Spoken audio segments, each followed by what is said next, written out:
मैं रितेश और अब जानेंगे खबर उत्तर प्रदेश की। उत्तर प्रदेश न्यूज। अखिलेश यादव के सियासी बोल। अखिलेश के बयान पर भाजपा का पलटवार, टीम का हौसला बढ़ाकर दिल्ली लौटी प्रियंका गांधी। 2022 के चुनाव को लेकर कांग्रेस ने खोला पत्ते। राम मंदिर निर्माण के लिए सुरक्षा मानक होंगे तय।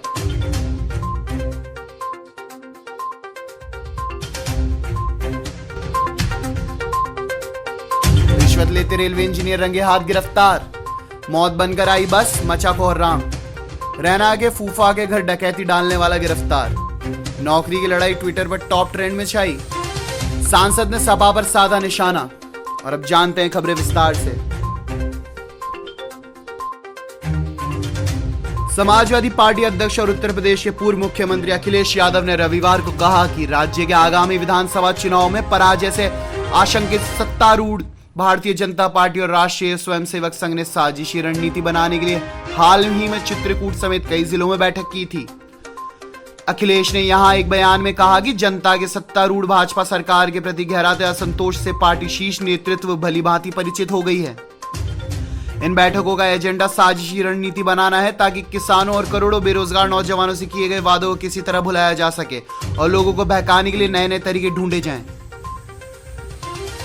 भारतीय जनता पार्टी के प्रदेश अध्यक्ष स्वतंत्र देव सिंह ने सपा मुखिया के बयान पर प्रतिक्रिया व्यक्त करते हुए कहा कि लगातार हार और जनता के नकारे जाने के बाद भी अखिलेश यादव को यह समझ में नहीं आ रहा है कि जनता किसे काम करने के लिए जनादेश दे रही है। कभी वैक्सीन को लेकर गुमराह करने की राजनीति तो कभी आतंकवादियों के समर्थन की नीति।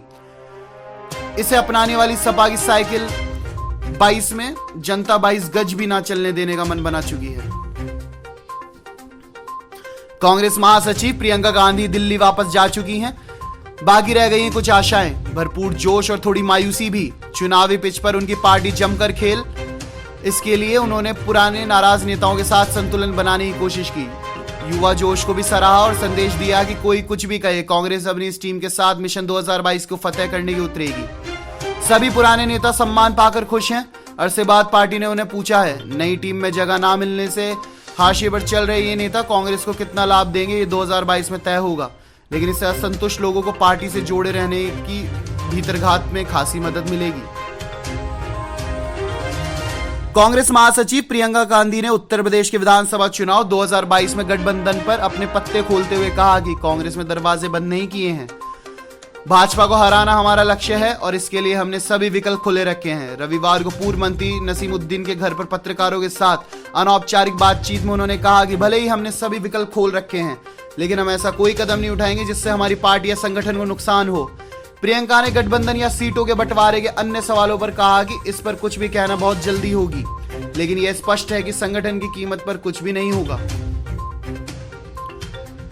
लखनऊ के काकोरी में पकड़े गए आतंकवादियों के खुलासे के बाद से अयोध्या की सुरक्षा व्यवस्था पुनः केंद्र और प्रदेश सरकार की प्राथमिकता में सबसे ऊपर आ गई है। राम जन्मभूमि विवाद के दौरान साल 2005 में हुए आतंकी हमले के बाद परिसर की सुरक्षा व्यवस्था को हाईटेक बनाने के अलावा पूरे रामकोट में क्षेत्र में सघन सुरक्षा व्यवस्था की जा चुकी है। 70 एकड़ परिसर की सुरक्षा के साथ रामकोट क्षेत्र की सुरक्षा व्यवस्था की समीक्षा आवश्यक हो चुकी है।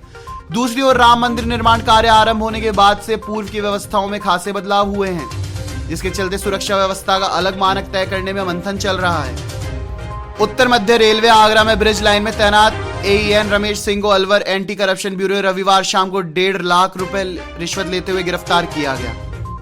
आरोपी ने ठेकेदार से 1.5 करोड़ रुपए के बिल पास करने के लिए 1.5 लाख रुपए रिश्वत मांगी थी। ACB की टीम ने रामगढ़ कस्बे में AEN रमेश सिंह को रिश्वत की राशि के साथ गिरफ्तार कर लिया है।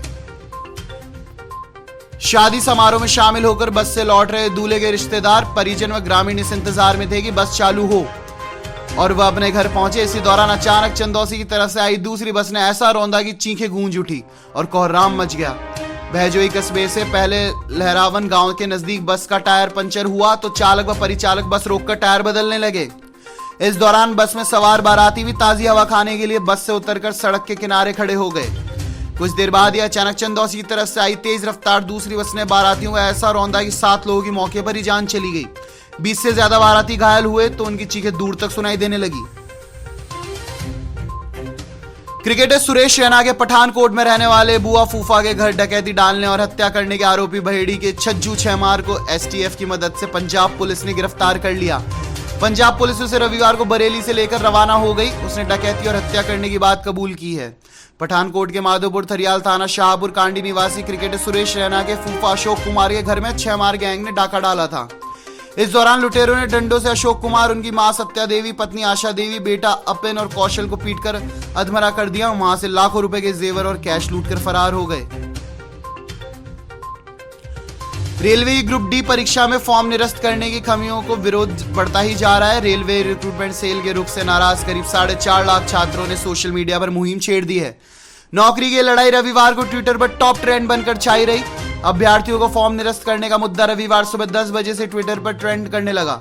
महज आधे घंटे में 65,000 से अधिक लोगों ने ट्विटर कर छात्रों को समर्थन किया। शाम 6 बजे तक 6.29 लाख ट्वीट के साथ ये मुद्दा टॉप ट्रेंड पर करता रहा।